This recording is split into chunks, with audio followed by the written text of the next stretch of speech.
That stage, those moments of doubt just pop into your head. I'm not good enough. I'm not smart enough. Why am I not like the others? That stage. Those moments of doubt that just pop into your head. I'm not good enough. I'm not smart enough. Why am I not like the others? He looked calm, polished, almost too perfect as he stepped into one of the most scrutinized families on earth. While the royal world was falling apart around him, he quietly won the heart of a princess. But nothing about his story is clean. Behind the carefully constructed image is a shocking past. An innocent child caught in the middle. And a secret behavior Eduardo has been hiding for years. Now it's starting to surface. And what it reveals about the man Beatrice married is deeply disturbing. Before Princess Beatrice, Eduardo was already building a life with another woman. Her name was Dara Huang, and she was not some casual girlfriend he dated briefly and moved on from.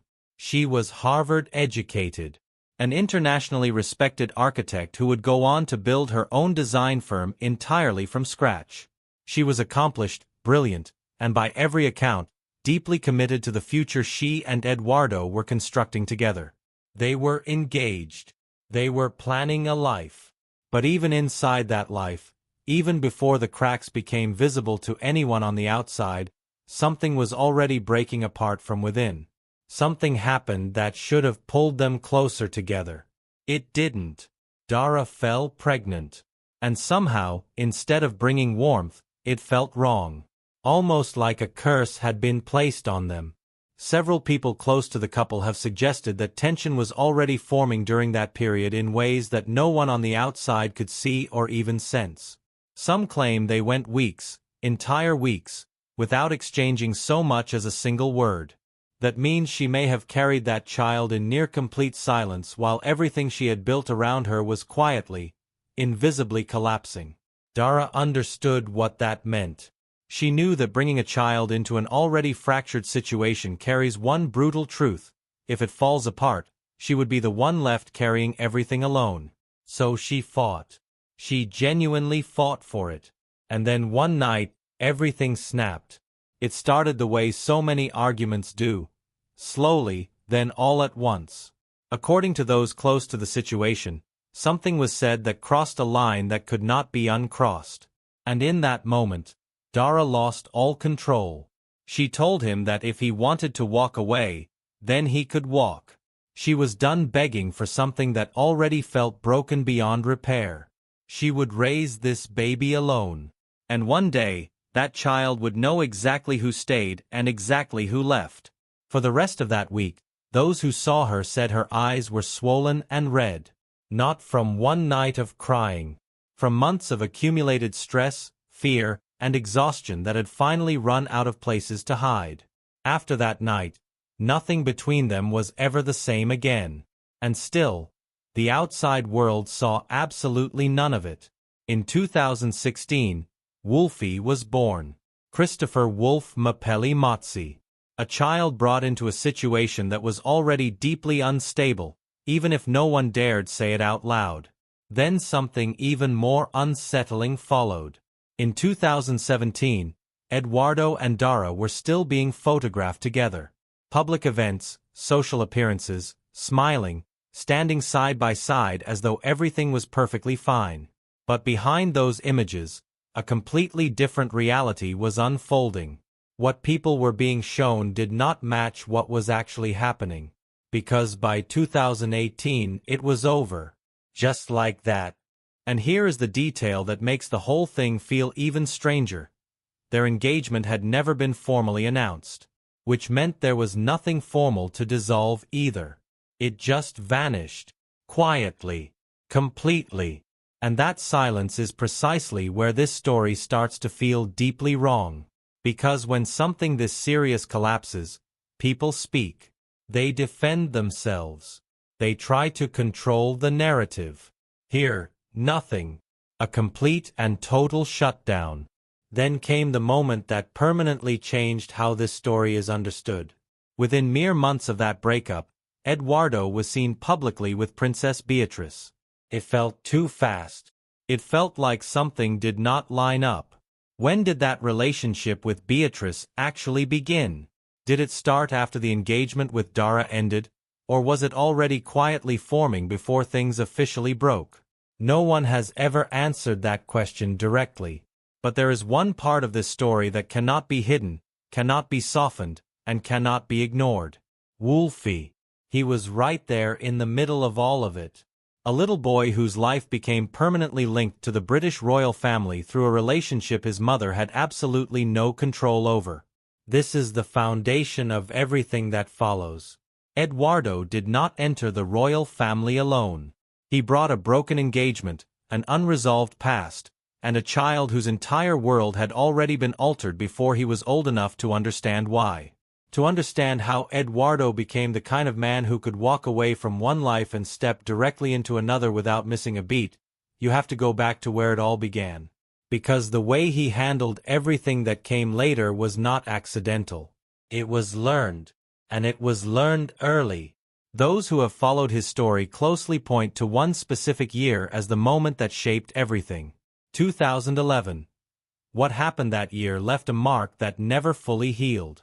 In 2011, Eduardo Mapelli Mazzi received a call that changed everything. His stepfather, Christopher Shale, was dead. Not in a quiet place. Not in private. He had collapsed at Glastonbury Festival, one of the most public, most photographed events in Britain. Crowds everywhere. Noise everywhere. Cameras everywhere.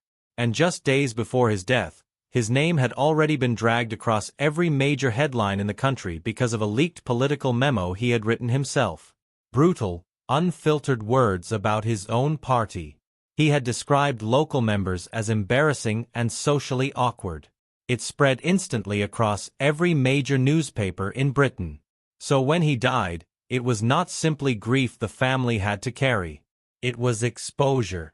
Raw, public, unrelenting exposure. Christopher Shale had chaired David Cameron's local Conservative Association. His body was found in the backstage area that morning. And the eyes of the entire country were watching. Eduardo was born on November 19, 1983, at the Portland Hospital in London. That hospital was not chosen by accident. It was known for one thing, the elite. The same hospital used by the British royal family. The same hospital, in fact, where Princess Beatrice herself had been born. They came into the world in the same building long before they ever knew the other existed. His father, Alessandro Mapelli Mazzi, was not a straightforward figure either. Born in Argentina, raised in Italy, educated in England. Then he competed in the 1972 Winter Olympics, not for the country of his birth, not for the country of his upbringing, but for Great Britain. That kind of identity does not stay in one place. It moves. It adapts. It belongs everywhere and nowhere simultaneously. Eduardo grew up watching that fluidity, absorbing it, and it did not stop there. After the Olympics, Alessandro rebuilt his life from the ground up. He became an international art dealer and a fellow of the Royal Society of Arts. He pivoted entirely and succeeded again. That pattern of reinvention, of moving forward regardless of what had just collapsed, would echo throughout Eduardo's entire life. His mother, Nikki Williams Ellis, was building her own path at the same time. She moved through politics, charity work, and design. Then she remarried. Christopher Shale stepped into the family.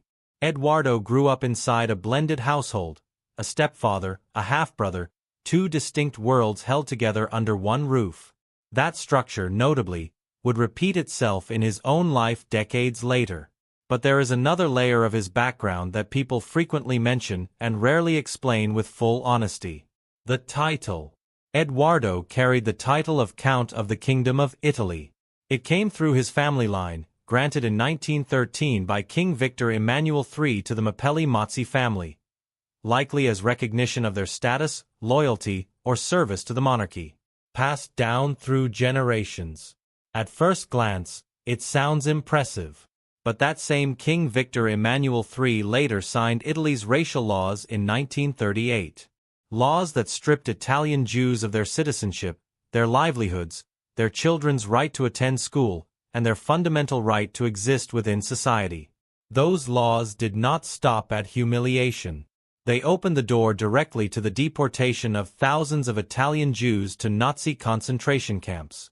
Families torn apart, lives erased, and the king whose signature sits at the very origin of the title Edoardo carries today is the same king who authorized all of it. Even after Italy officially abolished royal titles in 1946, the family did not stop using it. Legally, it held no power anymore, but they kept it regardless. That choice reveals something significant. The title was never simply about legal recognition. It was about identity, status, and how they chose to see themselves, even long after the country itself had moved on. The same instinct shows up in the family estate. The Villa Mappelli Mazzi in northern Italy is not simply a large country property. It is a 15th-century estate that once functioned as a monastery, and it has remained in the family across generations. When Edoardo grows up connected to that estate, he is not building from nothing.